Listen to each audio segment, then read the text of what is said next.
आम्ही यावेळेस तुतारी आणि घड्याळाला बरोबर घेतलाय. आम्हाला वाद घालायचा नाहीये. मागचं झालं गेलं, गंगेला मिळालं. आता आपण एकोप्यानं काम करायचं. साहेबांचे नेतृत्व म्हणजे पुढची दृष्टी असणारं नेतृत्व आहे. काकांच्या पुण्यानं माझं लय बरं चाललंय, हे असं बोलले आहेत अजित पवार. पिंपरी चिंचवड मध्ये झालेल्या सभेत अजितदादांनी थेट पवारांचं कौतुक केलं आणि झालं गेलं, गंगेला मिळालं असं म्हणत भूतकाळ विसरायचा संदेश दिला. दुसऱ्या बाजूला भाजपचे मंत्री आशिष शेलार यांचे सुद्धा एक विधान चर्चेत आले. आम्ही स्वातंत्र्यवीर विनायक सावरकर यांचे भक्त आहोत आणि आमचा पक्ष सावरकरांच्या विचारांवर चालणार आहोत. त्यामुळे उपमुख्यमंत्री अजित पवार यांच्या पक्षाला सुद्धा सावरकरांचे विचार मान्य करावेच लागतील. तुम्ही याल तर तुमच्या सोबत आम्ही नाही, आलात तर तुमच्या विना विरोधात, शिरलात तर विरोधात आणि आमचं काय करत राहू. आता आशिष शेलारांच्या या वक्तव्यात अजित पवारांनी उत्तर देणं टाळलं, पण एकीकडे अजित पवारांचे सूर शरद पवारांशी जुळायला लागलेत आणि दुसरीकडे भाजप नेत्यांनी अजित पवार विरोधाचे सूर आवळायला सुरुवात केली. मागच्या काही दिवसांमध्ये सुप्रिया सुळे केंद्रात मंत्री होतील, स्वतः गौतम अदानी मध्यस्थी करताय, शरद पवार राजकारणातून निवृत्ती स्वीकारतील आणि अजित पवारांच्या राष्ट्रवादी शरद पवार गटाचं विलीनीकरण होईल. आपण देखील असेच अंदाज बांधत होतो आणि अशाच दिशेने राजकारण सुद्धा चालू होतं. पण हे कसलेले पवारांच्या मनात नेमकं काय चालू आहे याचा अंदाज लागणं तसं कठीणच,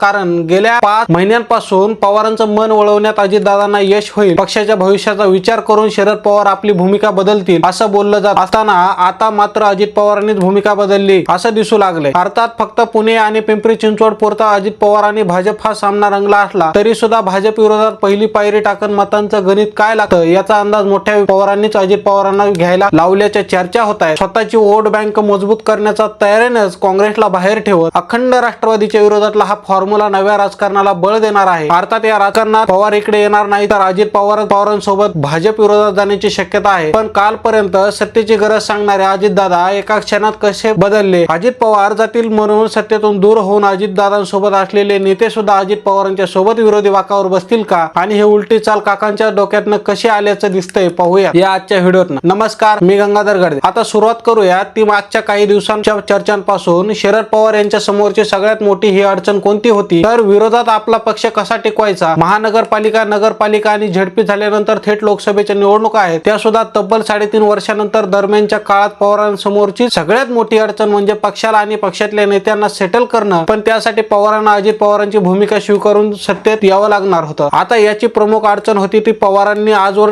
जपलेली भूमिका. यशवंतराव चव्हाणांच्या लाईन मध्ये आज पवारांचं राजकारण आहे. अशा वेळी शेवटच्या काळात केलेली वैचारिक तडजोड ही शरद पवारांच्या आजवरच्या राजकीय आयुष्यभरात डाग ठरली असती. पर्यायानं तिकडे सुद्धा जाता येत नाही आणि इकडे पक्ष टिकवणं कठीण आहे. अशा दुहेरी संकटात शरद पवार सापडले असं बोललं जात होतं. अर्थात याचा उतारा होता तो म्हणजे शरद पवारांनी निवृत्ती स्वीकारणं. शरद पवारांनी राज्यसभेचा कार्यकाळ संपल्यानंतर राजकीय निवृत्ती स्वीकारणं आणि अजित पवार गटात पक्ष विलीन करणं हाच एकमेव पर्याय म्हणून पाहिलं जात होतं. आता हा पर्याय तितका सोपा ठरणार होता का तर नाही, कारण शरद पवार गटातले नेते देखील या कृतीने दुखावणार होते. प्रशांत जगतापांनी राजीनामा देऊन ते दाखवून देखील दिलं होतं. अर्थात राष्ट्रवादीने जपलेले स्वतःचे मतदार सुद्धा त्या कृतीने दुरावले असते. त्यात हे राजीनाम्यांचं सत्र फक्त प्रशांत जगताप यांच्या पुरतं मर्यादित राहिलं नसतं. ज्या नेत्यांच्या जनाधाराचं भाजप विरोधाचं आहे असे जितेंद्र आव्हाड यांच्यासारखे नेते सुद्धा काँग्रेसमध्ये गेले असते. आता या तडजोडीत एकट्या शरद पवार, अजित पवार आणि राष्ट्रवादीची अडचण होती का तर नाही, इथे भाजपची सुद्धा अडचण होती. भाजपचा महाराष्ट्रातला मूळ जनाधार हा शरद पवार यांच्या विरोधाचा राहिलेला आहे. अजित पवारांना सोबत घेतल्याने भाजप अंतर्गत अनेक नेते दुखावले गेलेले आहेत. आता शरद पवार सुद्धा आणि राष्ट्रवादी सुद्धा सोबत आली तर भाजपचा देखील मूळ जनाधार डिस्टर्ब होऊ शकतो. बरं, हे प्रकरण देखील जनाधार डिस्टर्ब होण्यापुरतं थांबत नाही, तर ज्या पवारांच्या पर्यायामुळे काँग्रेसला 99 नंतर महाराष्ट्रात एक हाती पसरता आलं नाही ते पर्याय सुद्धा बाजूला गेले असते. थोडक्यात शरद पवारांना घेऊन अजित पवार एनडीएच्या कुंपत दाखवत झाली असते तर महाराष्ट्रात काँग्रेस देखील पुन्हा आपलं जनमत करून शकलं नसतं. म्हणजे काय तर शरद पवार यांच्या सहित अखंड राष्ट्रवादी महायुतीत येत असेल तर भाजप सहित शिंदेच्या शिवसेनेचे मतदार सुद्धा डिस्टर्ब होतील. पवारांच्या अखंड राष्ट्रवादीचे मतदार देखील डिस्टर्ब होतात आणि संपूर्ण घडामोडींचा थेट फायदा काँग्रेसला होऊ शकतो. आता यावरचा एकमेव उतारा काय दिसतो तर अजित पवारांनी थेटपणे भाजप विरोधाची भूमिका घेऊन विरोधातली स्पेस व्यापणं. आता हा पर्याय राष्ट्रवादी सहित भाजपच्या फायद्याचा कसा ठरू शकतो ते सुद्धा पाहूयात. तर या पर्यायातनं भाजपला होणारा फायदा म्हणजे काँग्रेसची स्पेस पवार घेऊ शकतात. महाराष्ट्रातनं काँग्रेस संपत नाही याची जाणीव भाजपला लोकसभेतच झालेली आहे. काँग्रेस आपला मूळ जनाधार कायम ठेवत तुल्यबळ उमेदवार जर काँग्रेसला मिळाले तर भाजपला काँग्रेस हाच एकमेव पक्ष हद्दपार करू शकतो याची जाणीव भाजपच्या नेत्यांना आहे. इथं विरोधी पक्ष म्हणून काँग्रेस शिवाय राष्ट्रवादी मोठी झाली तर भाजपचा एक प्रकारे फायदाच होतो, कारण राष्ट्रवादी विरोधाची स्पेस घेऊ शकते. पण जेव्हा भाजपला गरज असेल तेव्हा बाहेरून पाठिंब्याचं राजकारण कायम ठेवू शकते. उद्या ही स्पेस जर काँग्रेसने घेतली तर कुठली तडजोड करता येत नाही, त्यापेक्षा काँग्रेसची जागा ही राष्ट्रवादी घेत असेल तर भाजपसाठी ही सगळ्यात चांगली गोष्ट ठरू शकते. आता राष्ट्रवादीचा जे या समीकरणातून काय फायदा होऊ शकतो, तर आज महाराष्ट्रात 6 पक्ष आहेत, पण महाराष्ट्रात सगळ्यात मोठी गरज कुठल्या पक्षाची आहे, तर ती आहे खमक्या विरोधी पक्षाची. सत्तेत 3 पक्ष आहेत आणि विरोधात 3 पक्ष आहेत. विरोधातल्या या 3 पक्षांपैकी 2 पक्षांची अडचण भाजपला आहे. उद्धव ठाकरे आपली भूमिका ताठर ठेवतात, त्यामुळे त्यांना बळ देणं भाजपसाठी अडचणीचं ठरू शकतं. काँग्रेसला बळ देऊन चालतच नाही. राष्ट्रवादीला सुद्धा आता 40 ते 50 आमदार आणि 5 ते 7 खासदारांच्या पलीकडे आपलं बळ घेऊन जायचंय आणि हे करायचं असेल तर विरोधाची संपूर्ण स्पेस घेण्याचा एकमेव पर्याय अजित पवारांसमोर असू शकतो. थोडक्यात दोन्ही पक्षांसाठी ही गोष्ट नवीन सिच्युएशन आहे. आता मुद्दा उरतो तो अजित पवारांसोबत असलेल्या नेत्यांचा. ज्यांना सत्तेची गरज आहे ते आमदार अजित पवारांची ही भूमिका स्वीकारू शकतील का? स्वीकारतील तर नेमकी कशी? तर यासाठीच आपल्याला अदानी बारामतीत आल्याचं दिसतं. विरोधात असताना शरद पवारांसाठी अदानी सारखा माणूस बारामती पर्यंत येत असेल तर हे राजकारण एक प्रतिकात्मक म्हणून पाहता येतं. विरोधकांकडे ताकद नाही म्हणून आज विरोधात राहायला जनाधार मिळत नाही, पण शरद पवार अजित पवार हे बळ जर विरोधात राहून देत असतील, आपली कायम केंद्राकडून काढून घेत असतील तर विरोधात राहण्याची काहीच अडचण अजित पवार आणि शरद पवार यांच्या सोबतच्या आमदार खासदारांना बसणार नाही. एकीकडे